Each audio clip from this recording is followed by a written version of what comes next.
Yes, I'm still here, Hollywood. And coming up on today's episode... Has there ever been talk about doing a reboot with ER? Well... I think I've stumbled onto something. Yeah, this has not been talked about. A lot of people who were in the cast and associated with the program spun off into other things. Perhaps most notably, George Clooney. He likes to play practical jokes on people. Did he ever do anything like that to you? Well, He's a jokester. I sort of pegged him early as one to watch and made sure that I was more of an accomplice than a victim. And that's best served by not leaving the table first. Whoever leaves the table first, inevitably George would go, you know what we should do? Medical dramas on television have been around pretty much since the advent of the picture tube. There was Dr. Kildare in the 1960s, Marcus Welby, MD, in the 70s. St. Elsewhere was in the 80s, but starting in the 90s, there was one team of diligent doctors that stitched their way to critical acclaim and 23 Emmy Awards. It also propelled its actors to true stardom. There was even a future Batman hidden in the scrubs. This is Still Here Hollywood. I'm Steve Kmetko. Join me with today's guest, Dr. Carter from ER, Noah Wyle. Noah, thanks for doing this for me. I really appreciate it. Nice to have you here. Thank you for inviting me. One of the things I'd like to start out with, you're one of the few people who actually was born here in Hollywood. True. And grew up here. True. Now, you have nothing else to compare it to, but how do you think that helped you or hurt you in terms of your career choice? I think it helped in a lot of ways, not the least of which was the fact that my whole family, friends, support group, and history was here, whereas most people that come here to pursue their dreams are coming from somewhere else, and this is not the most welcoming city to move to. It's not the easiest to navigate. It's not the easiest to make friends because it's so spread out. So I've always thought it was a great advantage that, my base was here already. Also, exposure, just that 10,000 hours of exposure earlier than everybody else. My stepfather works in the industry and he's done everything from, he was Frank Sinatra's coffee boy on Manchurian Candidate. Wow. And then he ended up running studios in the 80s. But I grew up on sets and I grew up with enough proximity to it that it seemed like it was a feasible goal. Unlike a lot of people who think, I don't even know what that roadmap would look like. For me, it was a left on Fairfax. Also, because of your exposure, I think a lot of people come here who are hoping to make their name. They don't know, a set can be a very intimidating place the first time you're on it, or if you're going for an audition. You had that as well going for you, that you had at least some feel for... Yeah, but I feel like, the second I stepped on a set, I just felt that I was exactly where I wanted to be. I see black cables on floors and I follow them to lights that have flags next to them, and I find a camera and a bunch of guys in shorts and my heart starts beating. Because that's the one environment in the world where I know where north is and south is and east and west. I know where I go. I know where I know that world very well. It's everything else that confuses me. And I felt that element of magic and kind of behind the scenes at the circus and wanted to figure out how these guys were doing the stuff that everybody else was on the receiving end of, I was taken with it. Do you remember the first time you had that kind of an experience? What kind of a rush you got? I grew up in Hollywood in the hills, a little bit up from a park called Waddles Park, which back in the late 70s, early 80s became a popular location spot to shoot kind of B to C minus cable skin flick movies. So I would go down and watch them film from the trees and just... watch them do it over and over again. And sometimes I'd see actors I recognized from movies, and it'd be fascinating to watch them just being casual or rehearsing a fight scene. Junkie. You went to Northwestern, right? I was invited to attend a theater program that Northwestern sponsors for juniors in high school, which I did after my junior year, 1988. And that was a very seminal summer, and since that I came out of that thinking this is what I want to do. I did my senior year, graduated, didn't go to college, started acting right out of school, living with a guy that I met at that program But we applied to college and were accepted and never attended. Do you regret that? Not at all. I only regret it when I think about how I've never given myself 4 years to do nothing except explore interest with very little responsibility and lots of resources. I've only kind of been, fortunate to keep working, but working since I was, young. And it would be, I've thought about it after the fact, thinking that would be nice to take a sabbatical and do a deep dive kind of study about something that interests me. Do you regret it when you watch Jeopardy? No, I did Jeopardy. I did Celebrity Jeopardy, and I did all right. Oh, good for you. Yeah, no, I'm with I've been called an autodidact. I took my inferiority complex about not going to college and applied it by trying to be smarter than college guys. Did you find it hard getting into the business when you wanted to? From what I've read, it seems as though it was a pretty smooth path for you. Yes, comparatively, absolutely. I was very fortunate and I've had a lot of angels that have come in and anointed me at key moments. The first one was a casting director, legendary casting director named Gretchen Rennell, who was out here in California at a party and my parents dragged me to for some friends of theirs, and I was sitting and sulking in the corner, and she kind of took an interest and asked me what I was interested in doing, and I told her I wanted to be an actor, and she was, wonderful. She would invite me. She was head of casting at Disney at the time, so she would bring me in for auditions. She recommended my first agent to me. I just would find myself supported by some incredible person. I've been very lucky. I read something.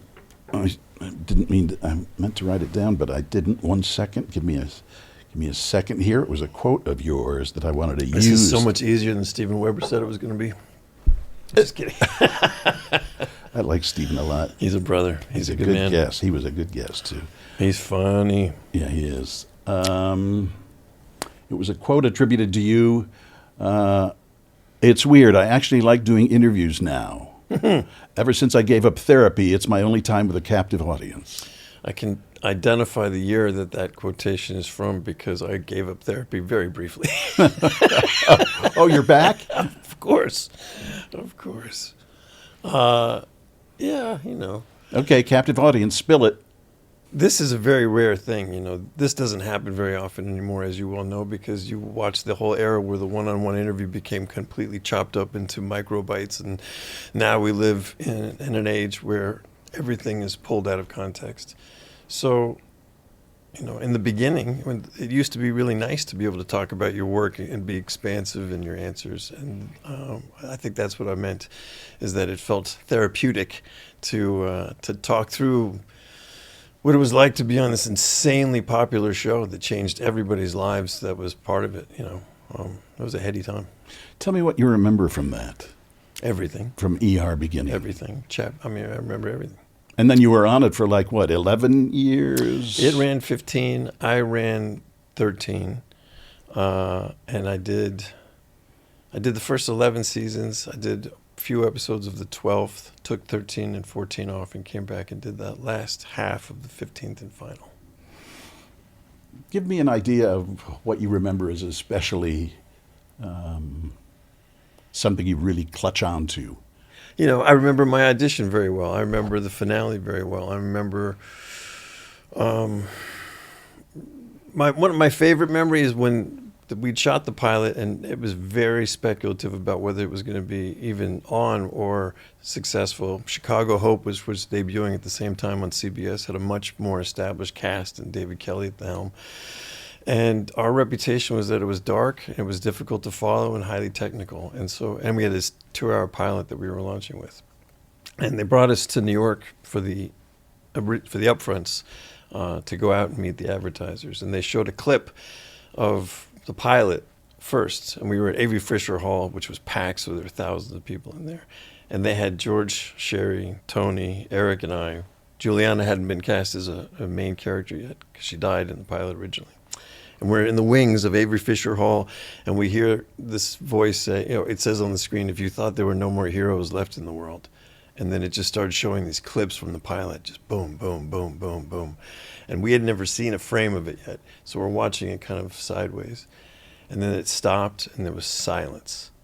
And then the place went crazy, like clapping, cheering, stomping, like, and we all got this rush.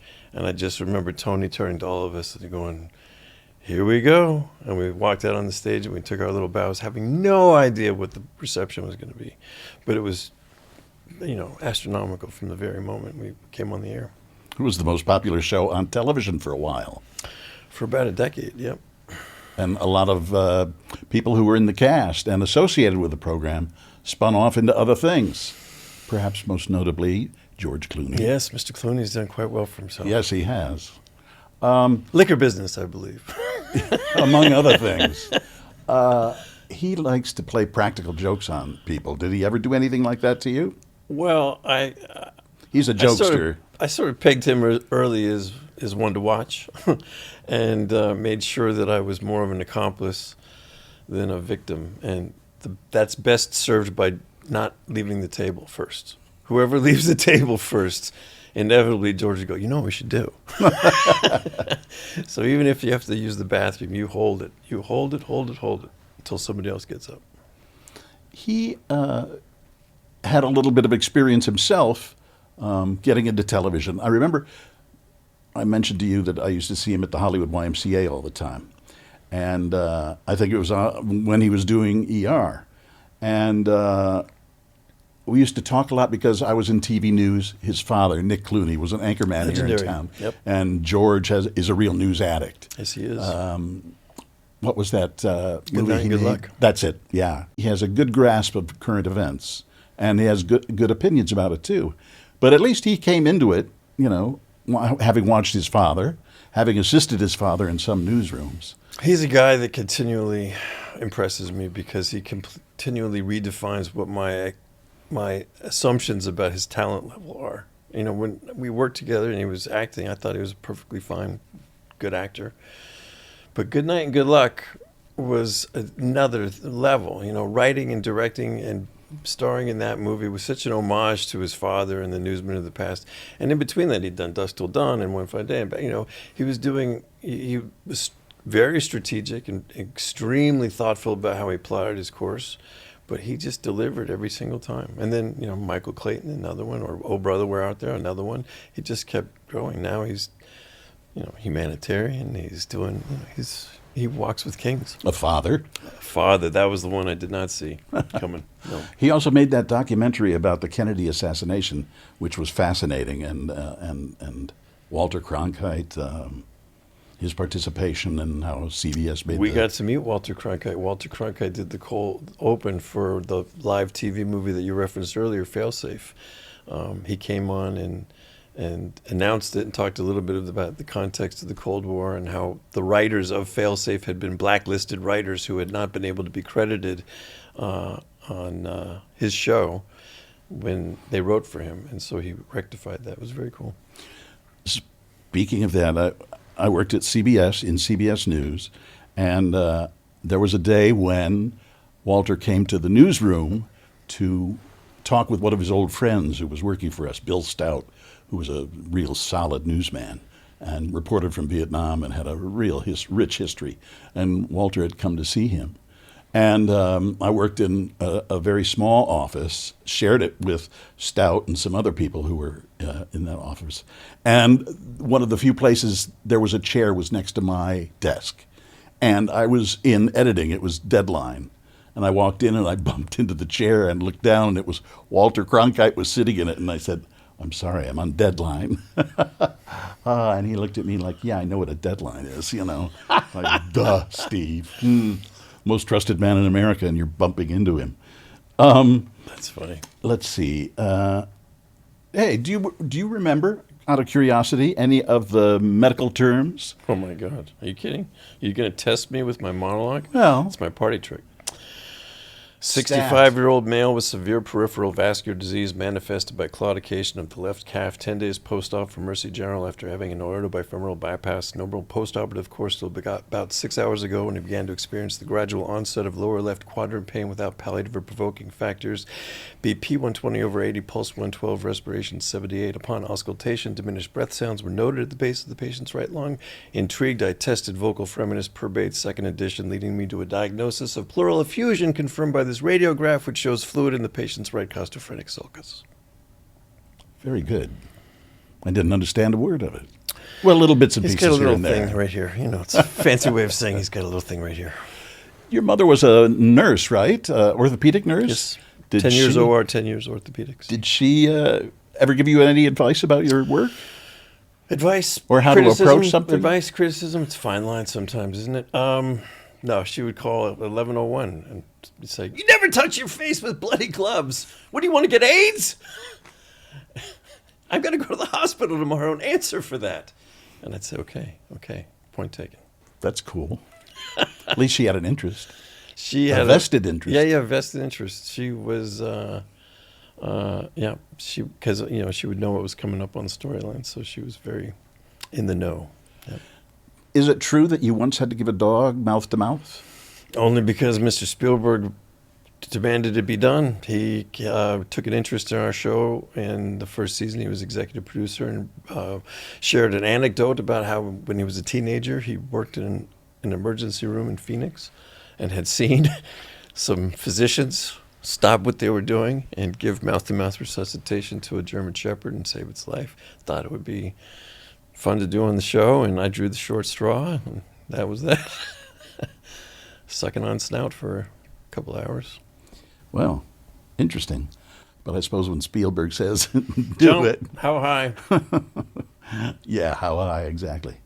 I also understand that at one point you had to use some of your skills, some of the things you picked up along the way in a real life emergency.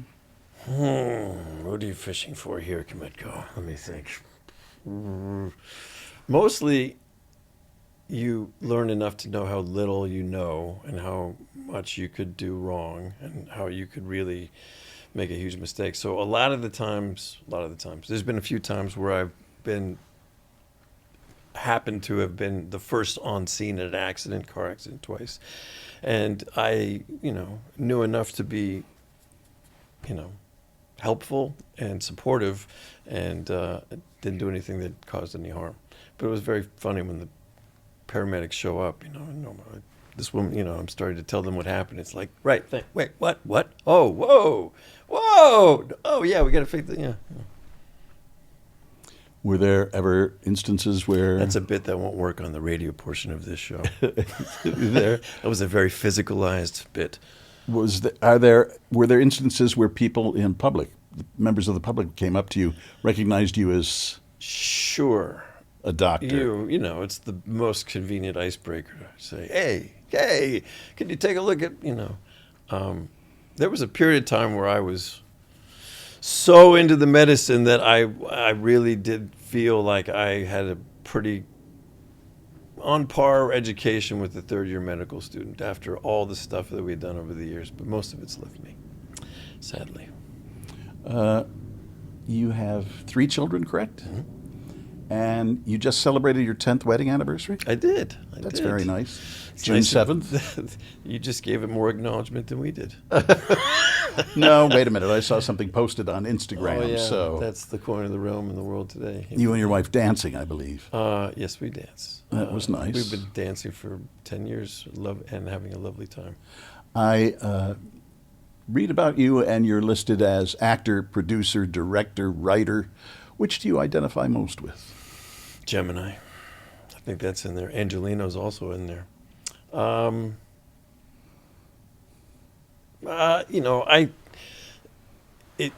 Like I said, I've been very, very fortunate. And a lot of that fortune has come from when I've hit a wall with one of my trajectories. I've been able to pivot and find an interesting new door to explore.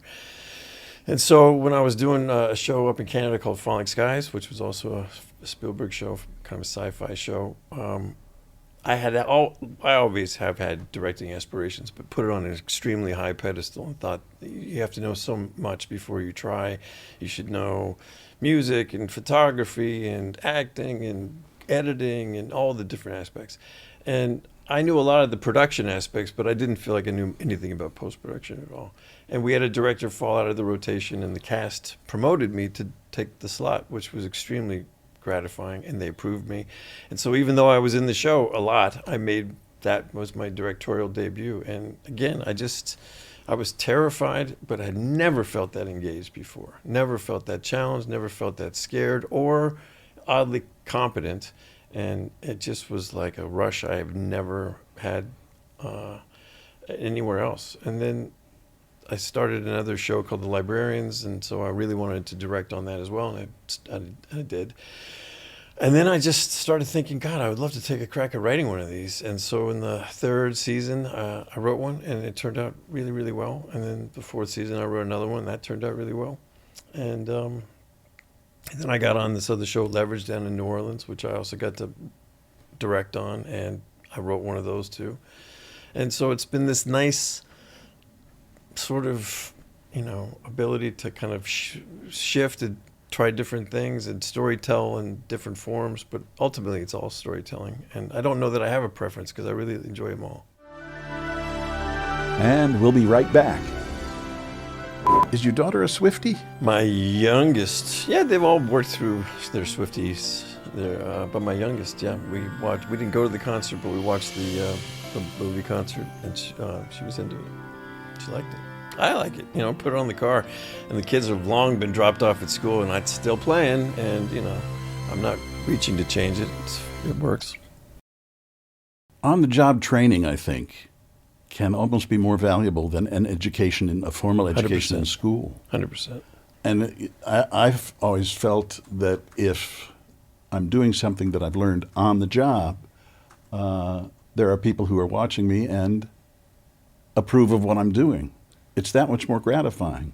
Do you feel that's true? I do. You strike me because you've referenced the newsmen of the past as with reverence, that you have to have the sensibility to come in and want to learn from the people around you and appreciate that you're standing on shoulders of giants, and that, like medicine, the more you learn that there is to learn. And so I've always had a real humility about the way I approach it, and a real desire to learn as much as I can. And so I ask a lot of questions, and if anybody looks like they're good at their job, I want to see how and why they're doing it so well. Does that answer your question? I don't think it did. Yeah. Tell me then, who do you think you've learned the most from? Well, Clooney helped. Clooney was very influential because he was one of the guys. He took me under his wing and it kind of taught me how to be famous in a healthy way, and kind of taught me how to be careful and strategic and take a long view of my career. And, he had a great expression: take your work seriously, but don't take yourself seriously. But I've had a lot of mentors and people that I consider, unfortunately he passed away last year, but David Crosby, oddly enough, was a real brother. We spent a tremendous amount of time together. And there's a guy that cat had more than 9 lives and was generous enough to share all the peaks and valleys of them with me. So I find that is kind of what's kept me on an even keel, is seeking out people that have traveled this road before and asking how they did it. Do you think he helped you in any way musically that we don't know about? Well, did you have musical aspirations? I worked up the courage to sing for him once, and he, without hesitation, told me not to quit my day job.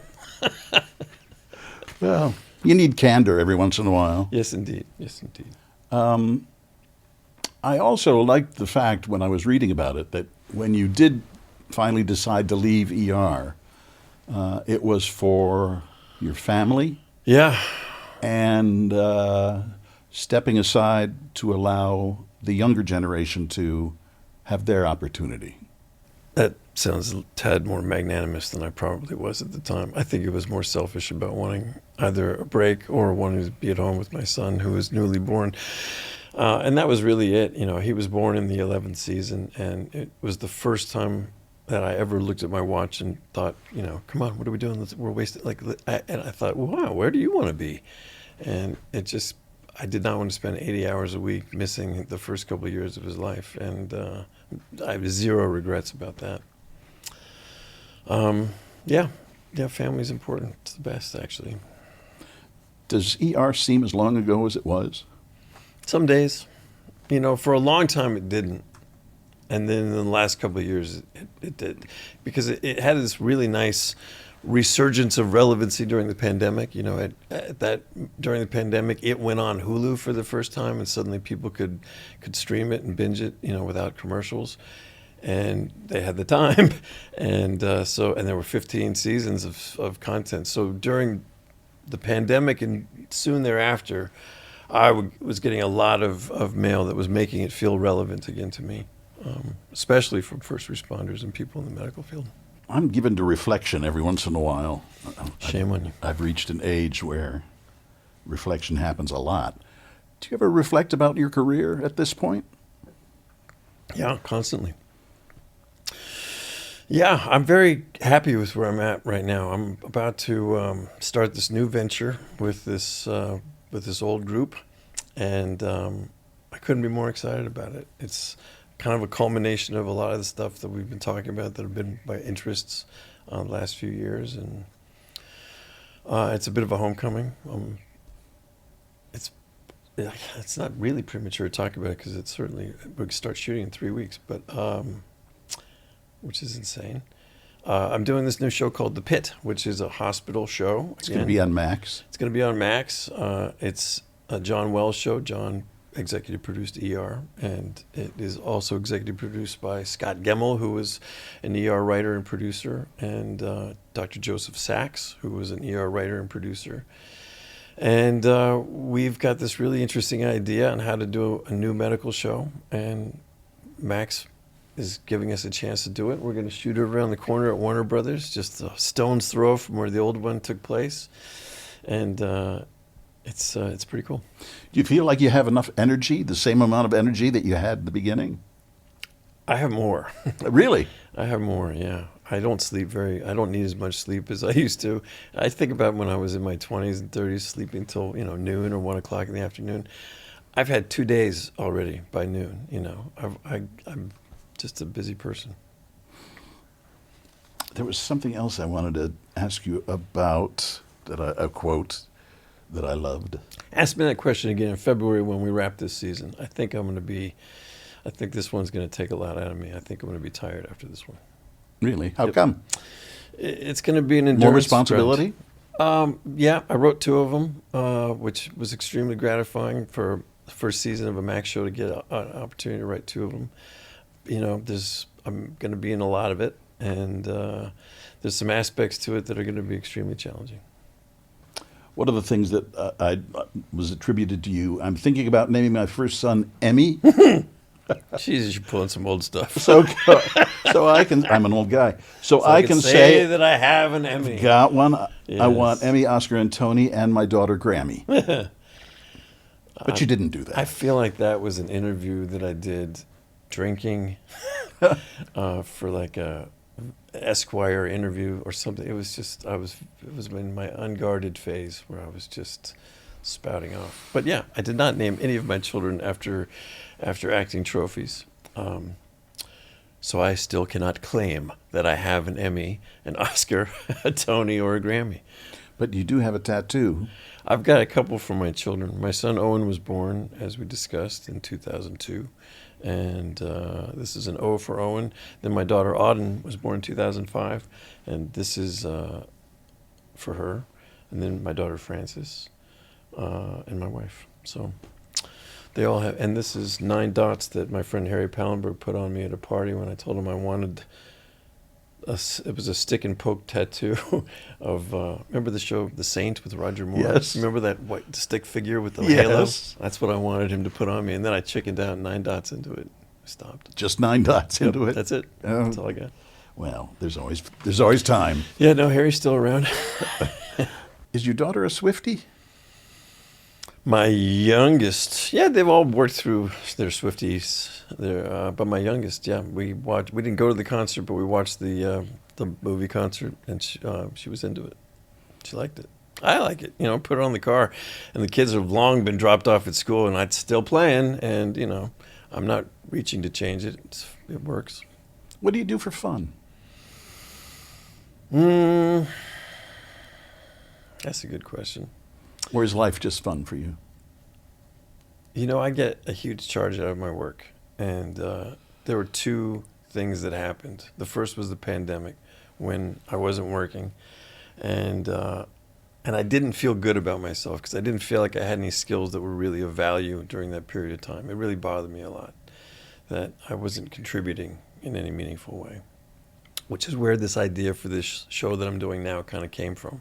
It was a desire to put the spotlight back on the people that are on the front lines who have been there taking care of us for the last 5 years without a break. And they're tired and they're burned out and they're overwhelmed. And in a lot of cases, they're being abused. And they're heroes. And I wanted to do something that reflected that again. The second thing was the strike, 192 days of walking around with a picket sign in my hand, thinking about, what I think is important and what I think is fair, how I want to work, how, it should work. It was really poignant. And I no longer take work for granted because those two things showed the fragility of how this whole thing is operating. And it's not a guarantee to any of us. And during the pandemic and just afterwards, after the strike, what I really saw was when I go to work, I'm helping to employ upwards of 300 people so that they can feed their families in really uncertain times.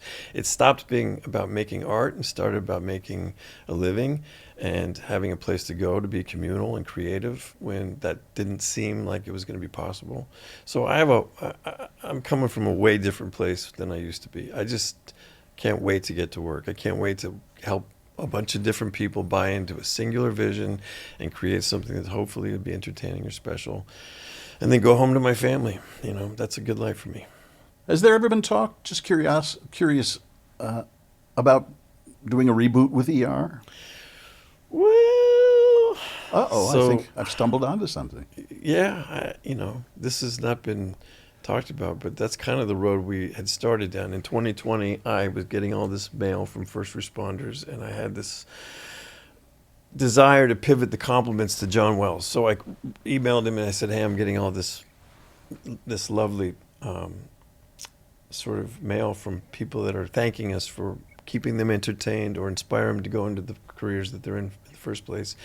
And I just have to say thank you, that except for my children, this is probably the best thing I've ever done with my life, and I just want to say thanks. And then I went on, and I said, I know you don't want to reboot the show. I don't either. I thought it was very smart not to franchise it and to dilute what we did. But if you ever wanted to do something much smaller and much sort of more contained, more of a character piece, kind of catching up to an old character and just finding out how they feel about what's happening right now in healthcare, kind of use them as a Jeremiah opportunity to say what you want, I would vote for that. I would be on board for that. And he thought about it, and we talked about it, and then we ended up bringing in a couple of the old ER writers, Scott Gemmell and David Zabel. We talked about it. And we came up with a concept, and it really never got out of the starting gate. We had some issues with the Crichton estate, and the negotiations became a non-starter. So in a lot of ways, it was a dodge bullet and a blessing, because that would have been the focus. It would have been on, hey, it's the brand again, and who's coming back to play, and oh my God, he looks great, and oh my, and I really want the focus to be on the content of what we're trying to put across. And so I think this will be a pure delivery system in a lot of ways than it would have been if we had done the reboot, but we came close. How tall are you? 6'1". Oh, just curious. Strange question. Not at all. 6'1", brown to brown, Gemini. Currently around 184. God. Yep. That'll change as you get older. It's changing daily. I worked for 3 years in New Orleans. That's a tough town to be in and try and stay fit. Yeah, right. Oh, my goodness. And not eat. Who would you like to work with that you haven't so far? There's a lot, especially when I think about the generation that is sort of, the older generation now, the Pacinos and the De Niros and the Hoffmans and the Gene Hackman and John Voight. Those are all the actors I grew up watching, and I've met many of them, but I've never worked with any of them. And there's some directors, too, that I'm sorry that I didn't get a chance to work with before they passed, and there's a few that I would still love to have an opportunity to work with. Yeah, tons. What do you like doing the most, television or film? That's a great question, because I only wanted to do movies. The idea of doing a TV show to me was like the most insane concept. And when they sent me the pilot script for ER, it was a 2-hour pilot, which was written as a feature script. So I didn't really know it was a TV show until I went into audition for it. And then I figured they'd cancel it and I'd be on my way to my film career. And then, a funny thing happened. And the funny thing happened on the way was films changed. The movies are different than they used to be made. You don't find those kinds of character piece movies that those actors I just mentioned made their names and reputations in made anymore. So if you want to play those stories, those are all on TV. And some of the best writers came to TV, and some of the best directors came to TV with pay cable and now streaming. So the game changed a lot. But what I really found is that I like the regularity. I like the lunch pail, blue collar, go to work every day, see the same people, get invested in their lives, become a community, have esprit de corps, and build a sense of, a buy-in. And I like that a lot, So I prefer TV for that. Sometimes it's nice to go off and tell one story, finite period of time, be a hired gun. But I find it more gratifying to be some part of something that goes on and on and on. I sense from you a real social conscience as well. It's been there. It's growing. It's bothered. It's trying to figure out how to voice itself. And like all of us, worried. What's the hardest thing for you about raising a family? My own personal experience, the hardest thing has been to try to do it from two houses. My first wife and I split up when the kids were 6 and 3, and it was the best thing for everybody, but it's been a difficult thing to manage. And as a kid that grew up, living out of two houses, it was something I never really wanted to be a reality for my kids. So I do a lot of work to try to augment the fact that is their reality. Is it hard? Yeah. Do you have kids? No. Oh, well, fire. I have 2 dogs. You don't know squat, Kmetko. No. You have a dog too, I know. I've had many. When you're born with the name Noah, it comes with the territory. I am friend of the beast. That's another thing I wanted to ask you about that I saw somewhere, that you like to collect bric-a-brac, it was called, associated with Noah's Ark. I did. I occasionally still pick up the odd piece if it's. I've gone for quality over quantity now, as I've been called a hoarder by more than a few people in my family, in my life. I'm basically a hoarder with a big enough house that you can't quite tell, but I come from a long line of pickers and junkers and pack rats, and we have an expression in our family that the line of demarcation between hoarding and collecting is taste, and we fall just on the respectable side, but barely.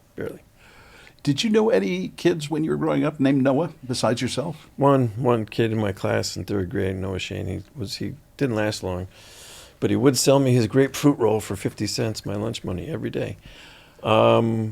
No, it was not a very common name, and then I just saw it was announced that Liam and Noah were the 2 most popular boys' names of last year, which is hilarious to me that's true.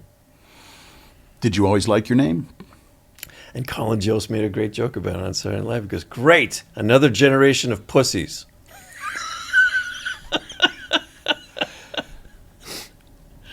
How do you deal with the world of social media?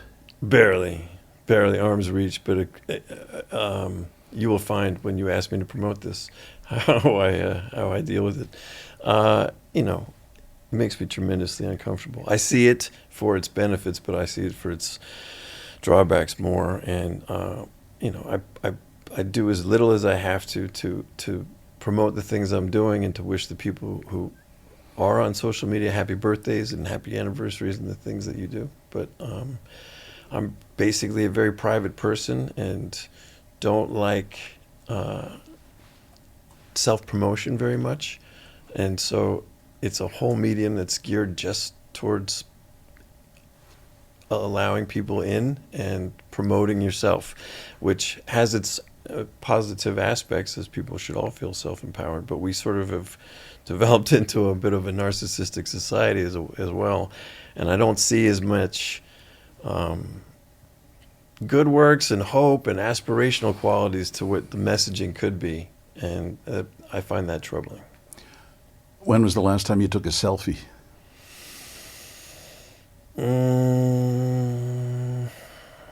Of myself alone? Never. I mean, maybe if I know. I got this haircut yesterday. I was in the car and I wanted to show it Looks to my good. wife. So I did take a selfie of myself. But I've not taken a selfie to show anybody where I am or what I'm eating or what I'm watching. Because that's all you seem to see on social media anymore is selfies, selfies, selfies. They say, you know, there's that line right now that if you don't take a picture of it, it didn't happen. My concern is that this thing was sold as a way of establishing who you were in terms of personal liberties and taste, where you were saying, this is who I am. These are the things that I think are important and I care about. And I'm hearing more and more that people are, well, it happened in the Trump trial where those jurors were being, you know, they went through their social media and were looking at the things that they had liked and disliked, not just the things that they had posted, but the things that they had commented on. And suddenly they were being held accountable for those preferences in a very different way than was intended. Suddenly you're now identified by the things that you have said that you like. And that is now part of a record that doesn't seem like it's got a lot of leeway for change. And I find that really troubling. All right. Sorry to end it on a downer note. No. How about another Clooney story?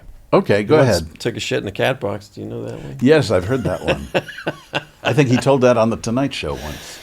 Yeah, man. I'll tell you a story about George Clooney. I was walking into the Hollywood YMCA because I would go every morning. And there was this car in the parking lot there. George loves his cars. It was a black Porsche with I call it a tray on the back. You know, it had a wing or whatever they call them, a spoiler. Tail, whale tail. Right, that's it. And he came out of the Y and saw me looking at it. And he said, obnoxious, huh? I said, yeah, kind of. Yeah. But self-effacing humor. yes. Beat him to the punch. Yep. That car, was it a convertible? I don't know if it was or not. I don't remember, but it was just He as had- shiny, as new, and as black as can be. There was a night early on in the yard where he and I went to a party together. He picked me up in his black Porsche convertible. And we'd just been, this was in the old days when people would give you free stuff because you were on TV. So we had a couple of Hugo Boss suits that they had sent us. So we thought we looked pretty sharp. And we're in his convertible and we're driving up through the Hollywood Hills and it's kind of a warm summer night. And I just thought, man, this. And Blues Traveler had just cut an album that I can remember it was playing on the radio. And I said, this is great having a convertible. And then we went to the party, and I had too much to drink, and I had to work the next morning. So somehow I got home, and I got up, and I was at work, and I'm stumbling through it. And George was off, and he comes on to the soundstage, and I said, hey, what are you doing here? And he goes, I got a little present for you, buddy. And he jangles these keys, and I go outside, and there's a 1960 Oldsmobile convertible Dynamic 88 painted two-tone blue and white. And he goes, I've had this car for 10 years. I bought it when I was on another show called ER, when I was about your age, and I think you should have it. And he gave me the car right then and there. And I called it the gift that kept on taking because, man, I put so much money into that car. You could start it with a Phillips head screwdriver. But, yeah, it was a very generous gift. I actually ended up auctioning off that car. Somebody paid $20,000 for that car because of its pedigree, and we sent it to the Red Cross just after Hurricane Katrina. Oh, cool. Yeah. Worst or scariest thing to happen on a set? Set on fire twice. You Subsequent were movies. set on fire? Back-to-back movies. My first two movies. Yep. Accidentally, of course. Tell me more. The first one was a scene where I was burning my father's love letters from his mistress in a bathtub with gasoline. And to get the shot, we put all the letters on a big Ritter fan and doused them with gasoline. And then they turned that Ritter fan upwards and turned it on and aimed it at me. And then they lit it, and this huge wall of fire just kind of came right at me. And stunt guys put me out. And then second movie, I was doing a protest at my high school in 1965, Los Angeles, Watts riots. And I'm a young activist student who wants to take on the administration of the high school. So we have a big Sentinel soldier monument in the front of the school, and I'm going to burn it. And I throw gasoline on it, and I'm supposed to light it on fire. And they put a bunch of rubber cement on it so it would go up, and then there was a delay, so they were worried it wouldn't go, so they put another coat on it. And then someone went to the bathroom, and then they put another coat on it, and then there was a problem with the camera, and they put another coat on it. Anyway, by the time we finally lit it, it had so much of this flammable stuff on it that it kind of exploded like a bomb instead of going up, and I had all this burning glue all over me. Has there ever been a big role that you wanted that you didn't get? Yeah, tons. Happens all the time. We talked about a couple of them, actually. Good Night and Good Luck. George offered me a part in that. I couldn't get out of ER to do it. I was offered the part of Private Ryan in Saving Private Ryan. Couldn't get out of ER to do it. There was, there was a bunch that, in retrospect, I almost am glad that I didn't do them because, those guys made those parts and had The those things careers. that happen are supposed to happen. Yeah, totally. And I'm trying to remember, Sergeant Private Ryan was Matt Damon. Didn't he end up getting that role? Matt Damon was Private Ryan, yep. There was two. I got offered the part of Upham, which was Jeremy Davies' part, and he was so phenomenal in that. I couldn't imagine doing anything close to what he did. And then, but that was the run of the film, so then we tried to just make it Private Ryan who comes in at the end, and nope. C'est la vie. Whatever happened to the guy that played Private Ryan anyway? Yeah, whatever happened to him? Okay, Noah, thanks for stopping by. My pleasure. Still Here Hollywood is a production of the Still Here Network. All things technical run by Justin Zangerle. Theme music by Brian Sanishin. And executive producer is Jim Lichtenstein.